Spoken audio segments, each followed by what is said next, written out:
Welcome to A Better HR Business, the podcast that looks at how HR consultants and HR tech firms grow their businesses and how they help their employers to get the best out of their people. Remember, for show notes and downloads, go to www.getmorehrclients.com/podcast. That's getmorehrclients.com/podcast. Okay, let's get started. Hello, welcome back to the show. Great to have you along. And I'm really looking forward to today's conversation with Ed Brzychcy. Ed is an amazing person. He's a seasoned consultant, executive coach, and speaker, widely recognized for his expertise in organizational design, leadership development, and implementing scalable strategic solutions for middle market enterprises. And we're going to dive into that, how he does it, and the kinds of companies he helps. But firstly, Ed, thank you very much for joining me today. Oh, Ben, thank you so much. I really appreciate being on. Yeah, good to have you. And for our listeners, whereabouts are you based? I'm here in Boston, Massachusetts. Lovely, beautiful part of the world. I want to start with your business itself, and then I'd love to sort of get a little bit of background as to what led you into the formation of that. But yeah, tell us from the start what organizations you help and then the types of challenges that you help them resolve. So my favorite types of clients that I work with are those middle market organizations that have hit that plateau. They've scaled in their markets, they've scaled in their industry, and they've hit that point where if we want to continue to grow, we need to grow internally. So coming in, helping them build out the organization, build out the lines of communication, areas of responsibility, so that they can continue to grow in a much more sustainable fashion. Nice. Yep. And by middle market, is that by revenue or headcount? By revenue. Middle market, post-entrepreneurial organizations. So as they kind of outgrow that early phase is where I like to come. So do you work with the organization, with individual leaders within that in the coaching capacity? How do you structure your consulting work? Very much client to client. It's pretty bespoke for everyone I work with.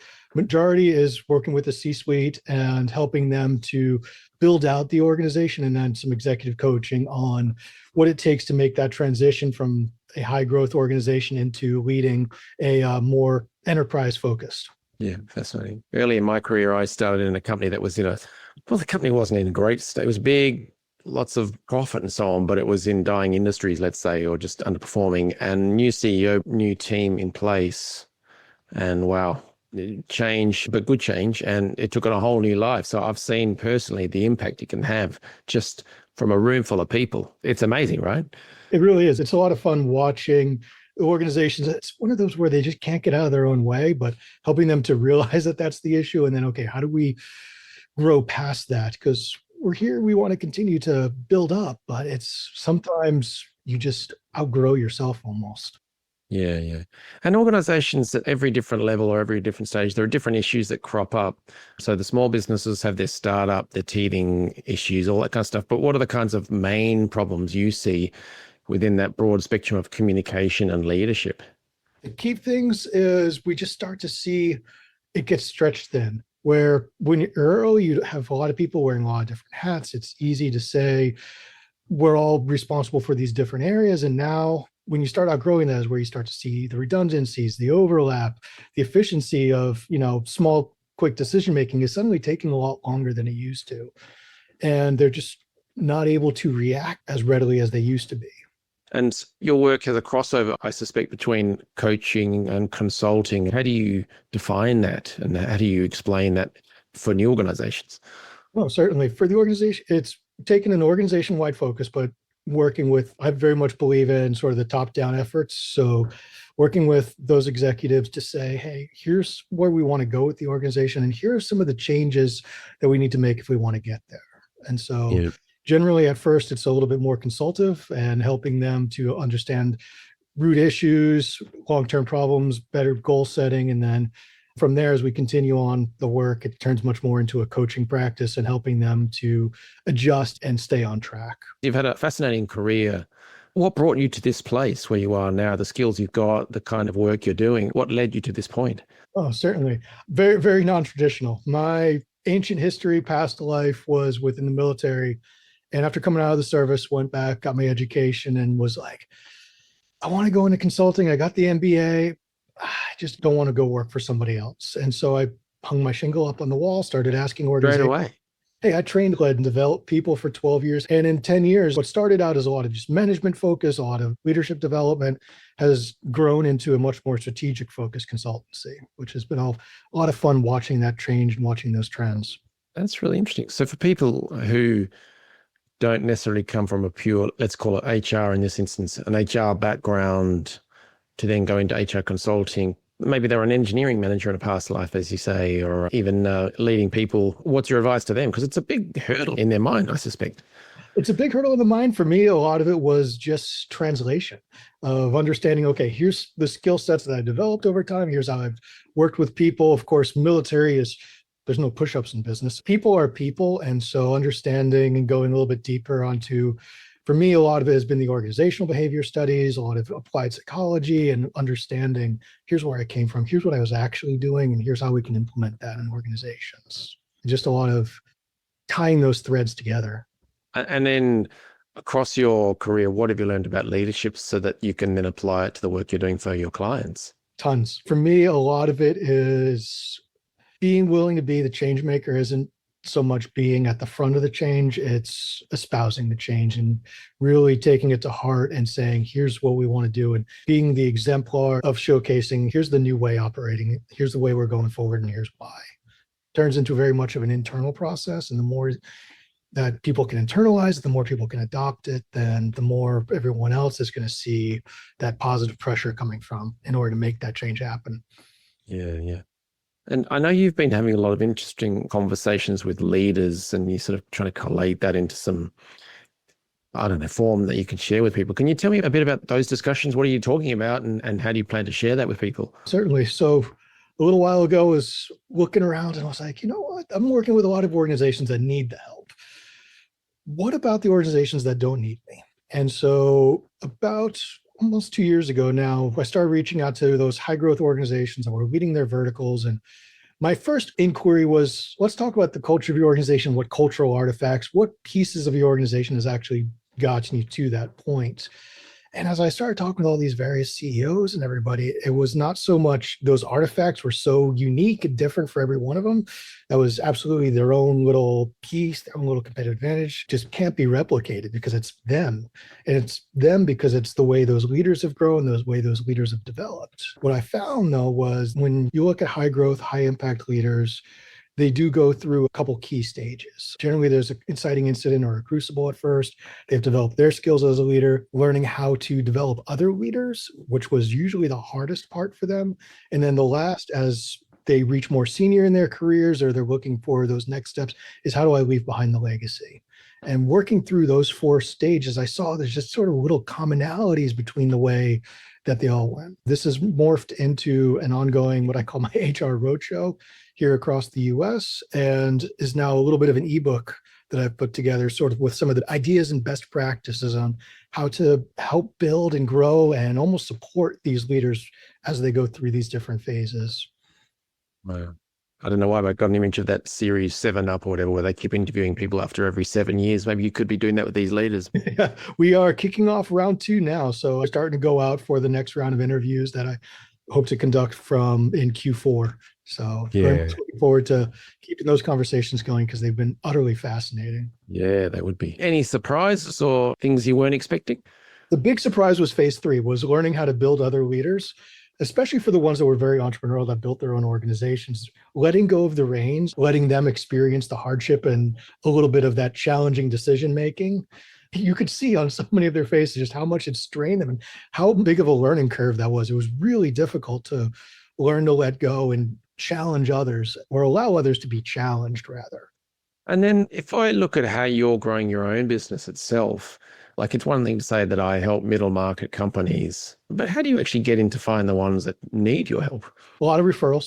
Most of my work is done on a referral basis from one client to the next. For me, my outreach, like I do a lot of direct outreach for the research and what have you, and that often leads to other conversations, which people are interested in, like, hey, no, we had a great conversation. Maybe you can help some of my team.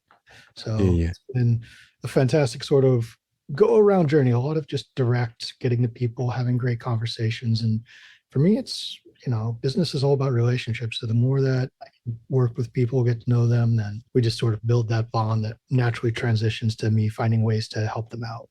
Nice. And for someone listening to this and they're thinking, I would like to get more referrals or to make it a bit more steady, predictable, what would your advice to them be? How would they make that happen? It's all about communication. Once you get people like in your network, maintaining contact, and it's the small things. It really is. It's that little message on the birthday. It's the holiday notes that go out. It's those things that just show, hey, I'm still listening. I care. Celebrating milestones if they make any changes. That's what I found just to be the most effective to sort of keeping people collegial and, just having a good relationship within your network and within the job, within the industry. Yeah.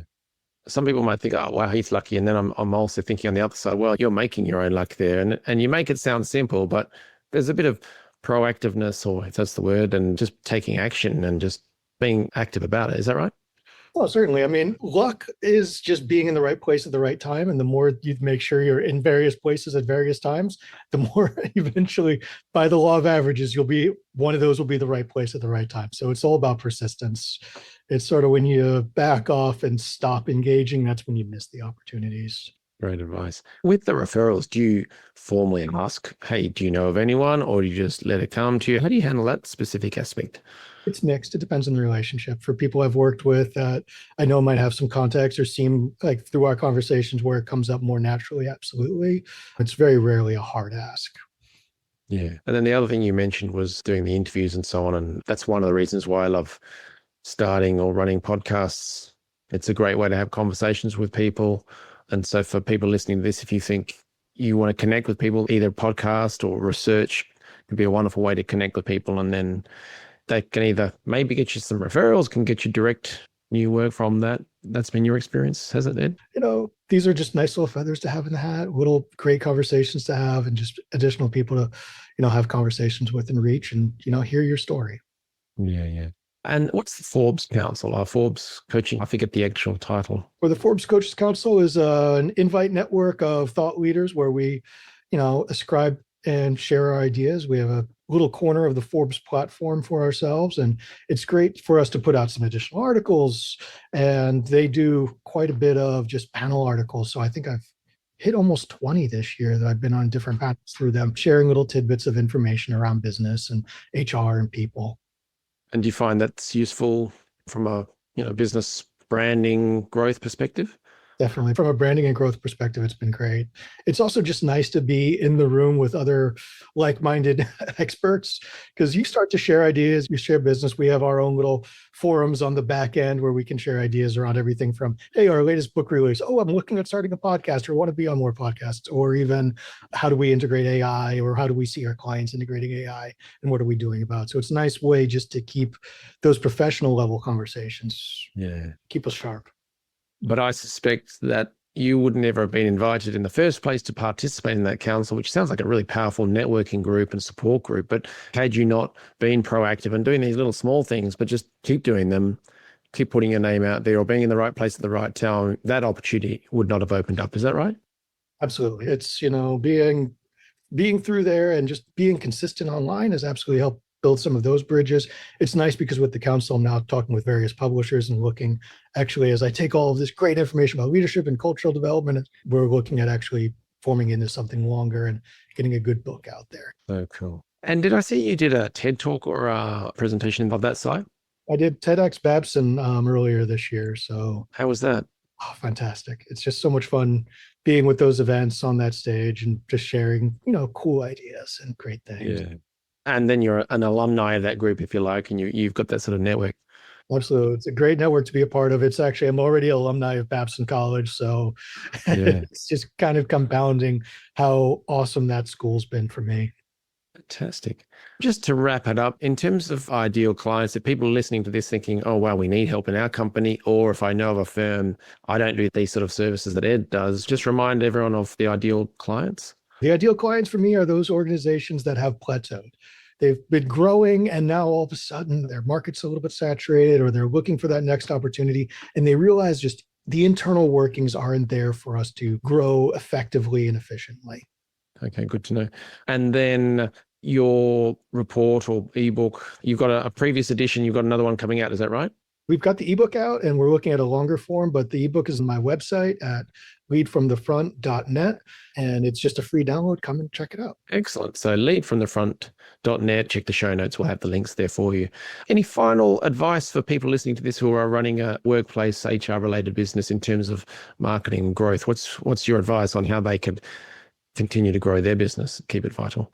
It's persistence. It's all about the persistence. I think you make your own luck in that regard. And the more you can build your network, the more you can reach out and be in contact with people, the better.